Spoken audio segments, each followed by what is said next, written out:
Halo semuanya, bertemu kembali dengan saya Niluh Putri Mahaputri di channel YouTube saya. Nah, kali ini saya membuat sebuah video pembelajaran sederhana khususnya untuk kalian yang bersekolah di SMK, khususnya lagi di jurusan Desain Pemodelan dan Informasi Bangunan. Nah, di video kali ini saya akan memaparkan sedikit tentang jenis-jenis peralatan survei dan pemetaan pada mata pelajaran dasar-dasar konstruksi dan teknik pengukuran tanah.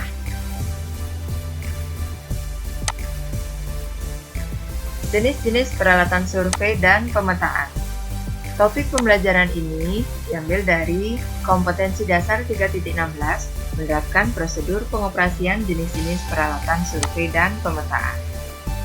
Nah, anak-anak semuanya, sebelumnya kita sudah membahas tentang apa itu pekerjaan survei dan pemetaan atau bahasa sederhananya pekerjaan pengukuran tanah. Nah, pekerjaan pengukuran tanah memiliki lingkup yaitu untuk menentukan titik-titik di atas permukaan bumi. Tujuannya adalah untuk bisa menghasilkan peta topografi yang sesuai dengan kondisi permukaan bumi secara real. Untuk lingkup yang lebih sederhana, pekerjaan pengukuran tanah itu meliputi mengukur jarak antar titik, menghitung sudut, dan menentukan beda tinggi.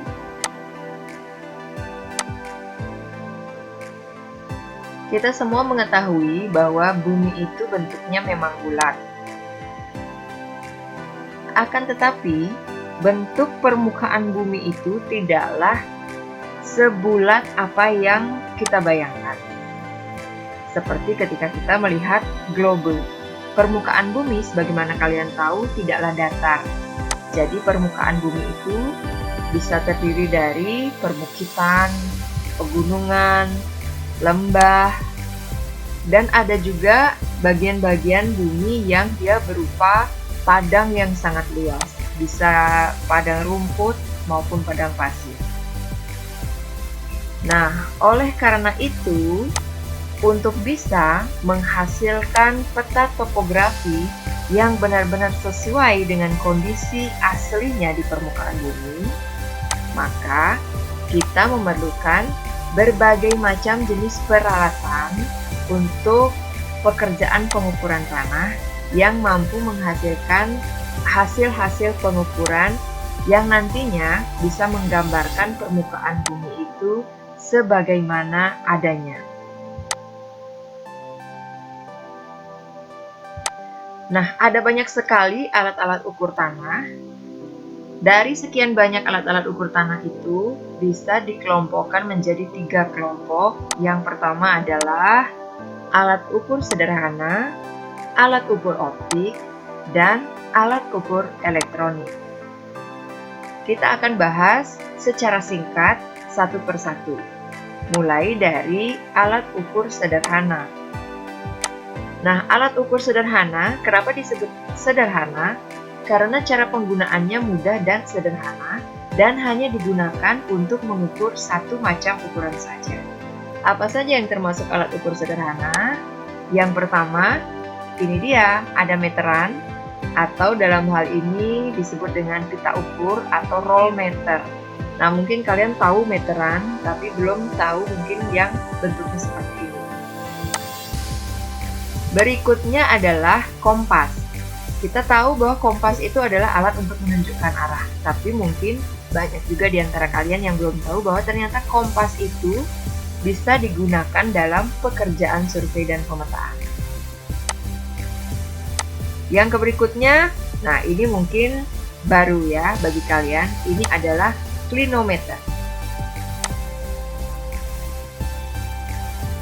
Kita bahas sedikit tentang pita ukur atau meteran. Pita ukur itu fungsinya adalah untuk mengukur panjang dan jarak. Nah, cara penggunaannya cukup mudah, cukup direntangkan saja. Akan tetapi dalam merentangkan pita ukur itu perlu diperhatikan bahwa pita ukur itu harus direntangkan pada arah horizontal. Jadi tidak mengikuti bentuk permukaan tanah. Nah, ini adalah ilustrasi atau gambar yang memperlihatkan bagaimana petugas sedang melakukan pengukuran lahan dengan menggunakan pita ukur. Selanjutnya adalah kompas. Nah, kompas yang satu ini kalau kalian lihat gambarnya, agak ribet ya gambarnya ya, tidak sederhana seperti halnya kompas biasa yang hanya digunakan untuk petunjuk arah. Nah, dalam pekerjaan pengukuran tanah, itu sebaiknya digunakan kompas yang memiliki cairan nifo dan memiliki alat pembidik atau visir. Fungsi kompas diantaranya sebagai penentu arah dari suatu titik ke titik yang lain, membuat siku-siku, mengukur sudut horizontal. Nah, ini adalah ilustrasi bagaimana cara menggunakan kompas yang benar. Berikutnya adalah klinometer.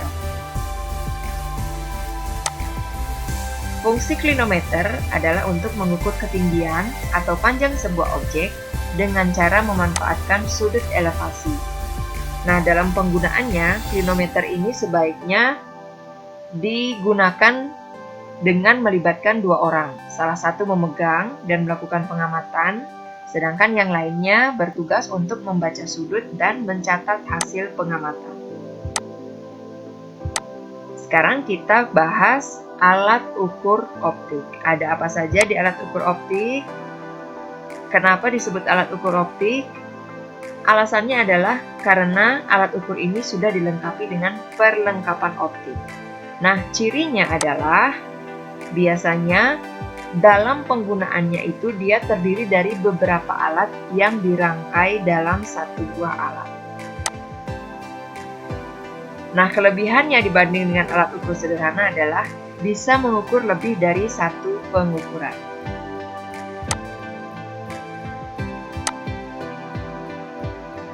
Alat ukur optik terdiri dari,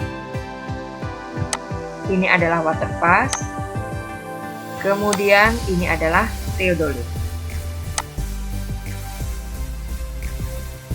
Waterpass atau pesawat penyipat datar atau PPD. Ini adalah gambar waterpass. Apa sih ini waterpass? Waterpass ini berfungsi untuk mengukur beda tinggi di antara dua titik atau lebih.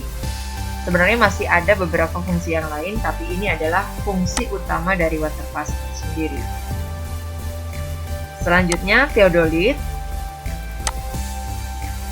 Theodolit berfungsi untuk melakukan pengukuran poligon, pemetaan situasi, pengamatan matahari, menentukan sudut siku-siku pada pondasi, mengukur ketinggian bangunan bertingkat.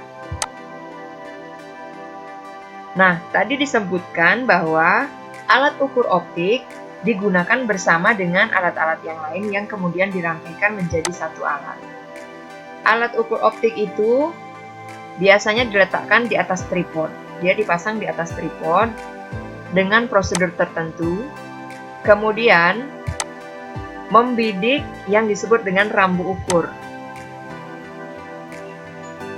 Ini adalah contoh waterpass yang sudah dipasang di atas tripod dan rambu ukur. Kemudian gambar ini menunjukkan bagaimana pengoperasian waterpass di lapangan. Jadi posisinya seperti itu, kemudian rambu ukurnya dipasang di titik-titik yang akan diukur. Nah, ini adalah bagaimana penerapannya di lapangan. Tampak di sini ada seseorang yang sedang bertugas di waterpass dan satu orang lagi memegang rambu ukur. Alat ukur elektronik. Kenapa disebut sebagai alat ukur elektronik? Karena alat ini sudah menggunakan sistem elektronik berupa gelombang inframerah. Pengukuran dengan menggunakan alat ini bisa mendapatkan hasil perhitungan yang lebih tepat, lebih akurat, dan lebih presisi. Alat ukur elektronik itu terdiri atas GPS dan total station. GPS atau Global Positioning System. Ini adalah gambar GPS ya.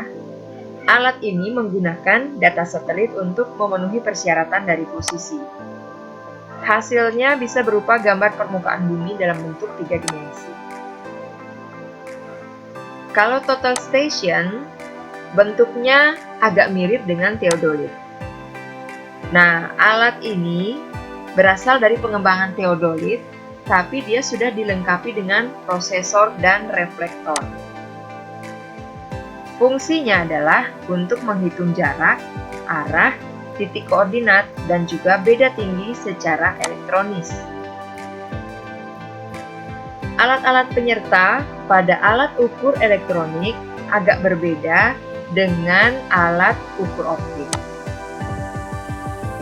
Selain tripod, pada alat ukur elektronik menggunakan prisma dan tongkat prisma.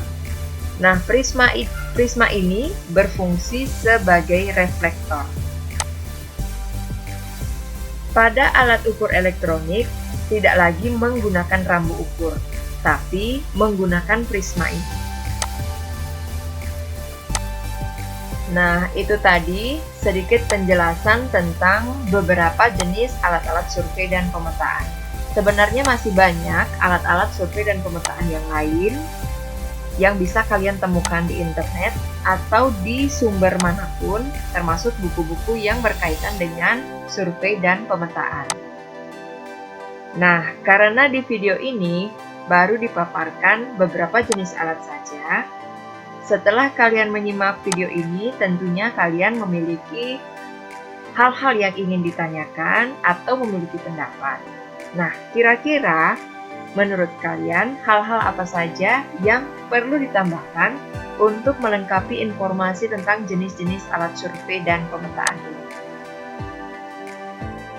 Oke, itu tadi pemaparan singkat tentang jenis-jenis peralatan survei dan pemetaan. Sampai berjumpa di video berikutnya. Tetap belajar dan tetap semangat.